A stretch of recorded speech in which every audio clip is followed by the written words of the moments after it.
My name is Joan Haaland Paddock, and I'm a regular performer at Minot's Norsk Høstfest. And this year, we have an opportunity to bring some things virtually to you with Norsk Høstfest Schoolfest.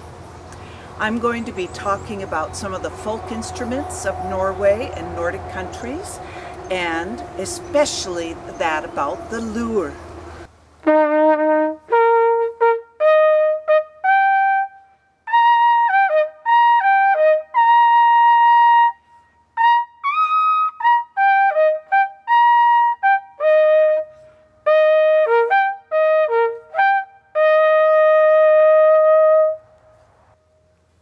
You probably wonder, how do I get all of those notes on this instrument? This instrument is called a lure, L-U-R, L-U-R. And it is made out of wood, spruce wood, which is carved, two pieces, form a block, and then it's carved out, and that's the inside wood that you see. And then after it's carved out, very carefully, the craftsman will cover it with birch bark, and you've probably seen birch bark in North Dakota. At the very end, they will carve a mouthpiece which will allow a player to blow through and vibrate the lips. This lure has a leather strap on it, or a leather binding, because I've broken it once and my husband fixed it by putting some stays onto it. The length of this is about 3 feet, or a meter, and that puts it in the key of E flat. Now, if I play the lowest note on the horn and all the way up to the highest note, you might notice that the second note that I can possibly play is a large skip away from the first note. In fact, it's 8 tones away, and the note is called E flat.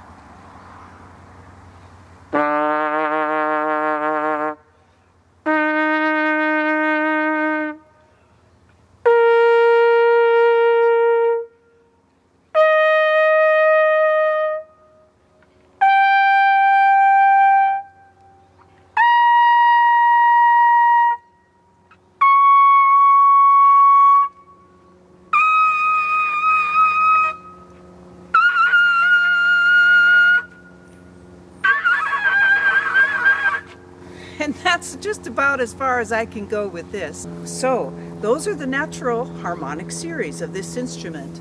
And I produce the sound with my imagination, my heart, because I've got soul for music, and lots of air, lots and lots of air.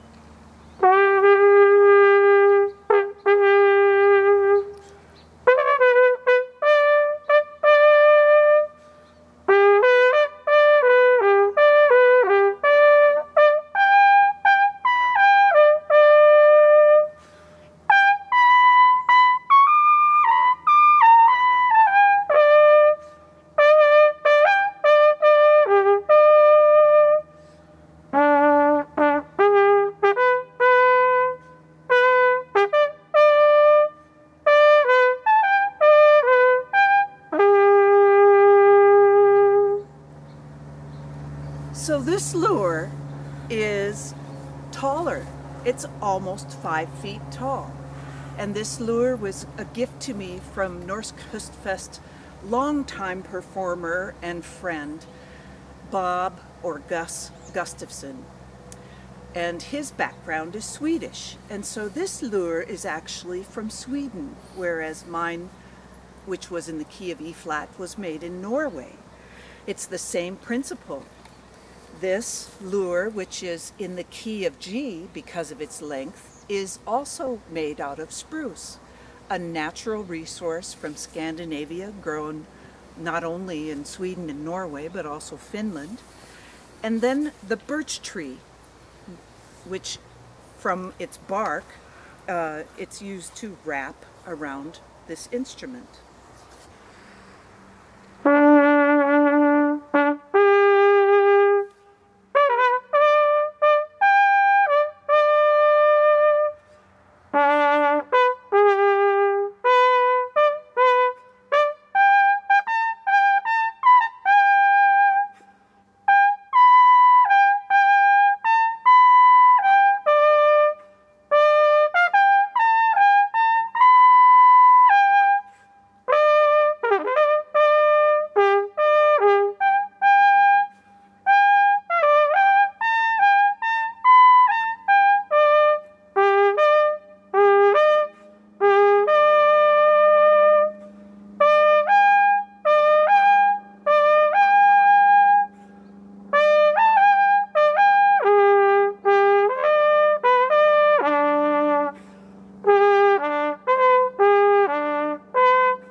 I want to tell you a little bit about what I am wearing.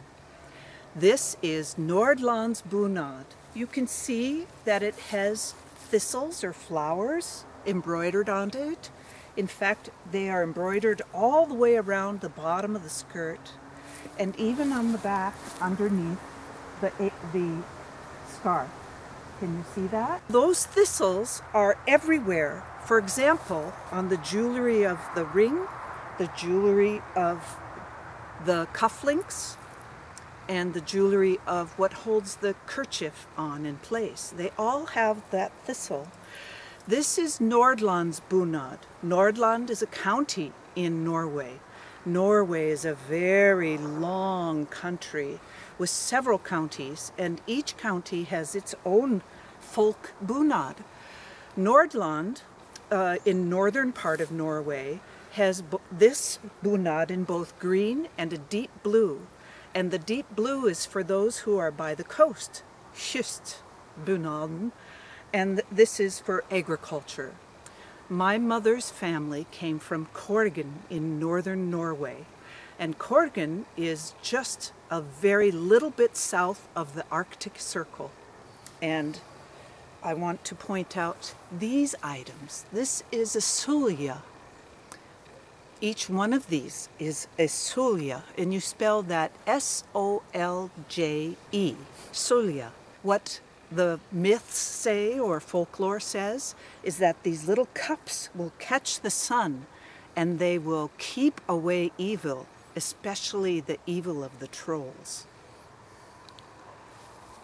People received sulja for weddings, for anniversaries, and I suppose the bigger the sulja, the more prestigious they might say a person's belonging is.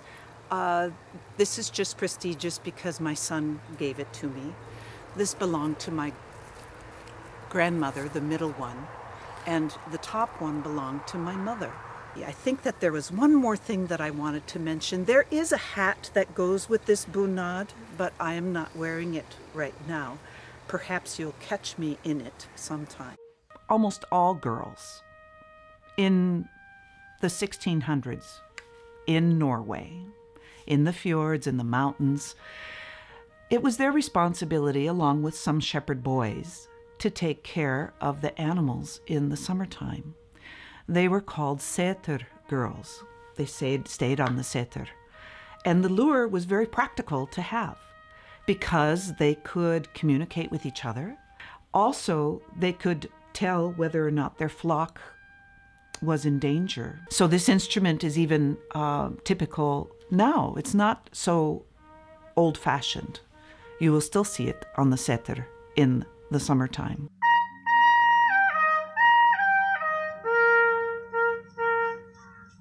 You've heard me make a few calls on the lure, and we've talked about it being a signal instrument. It can signal warning, it can signal danger, it can communicate from mountaintop to mountaintop, and it can also call the livestock home. When I was in Norway, north of Tromsø, in a community called Melangen, I called the cows with my lure. And this is how they behaved when they heard the lure.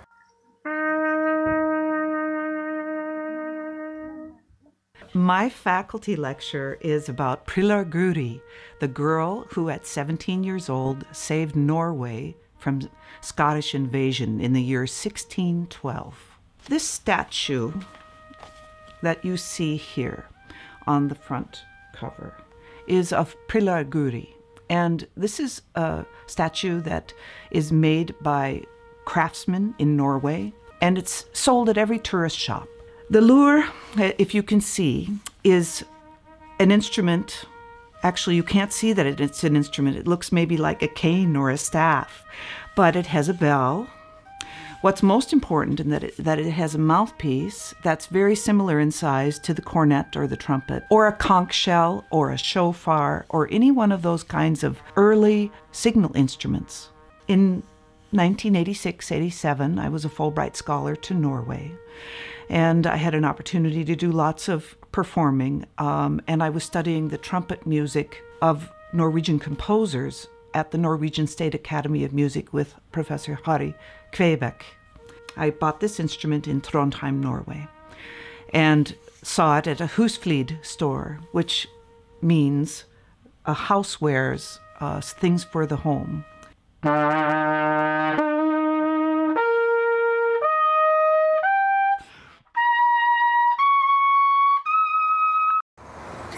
Thank you for joining me in this travel to Nordic countries to learn about the folk instruments of Norway especially, and some of Sweden.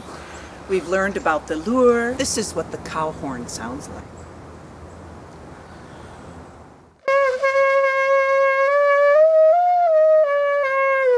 And we've learned about the coo horn or the cow horn and other instruments, the sølvfløyte and so on. And I'm sorry we couldn't meet in person this year, but I really look forward to seeing you all next year at Minot's 42nd annual Norsk Høstfest. The little trolls, the 200-year-old trolls, heard the melody and they started to sing along.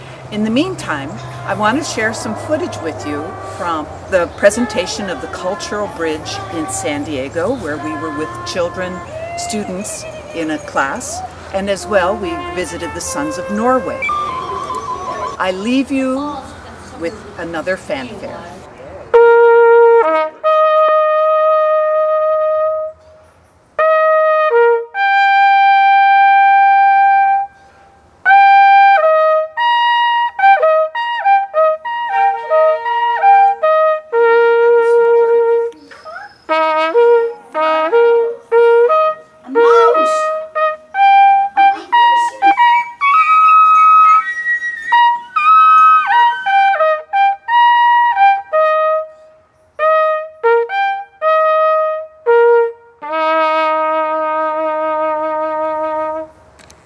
Ha det bra!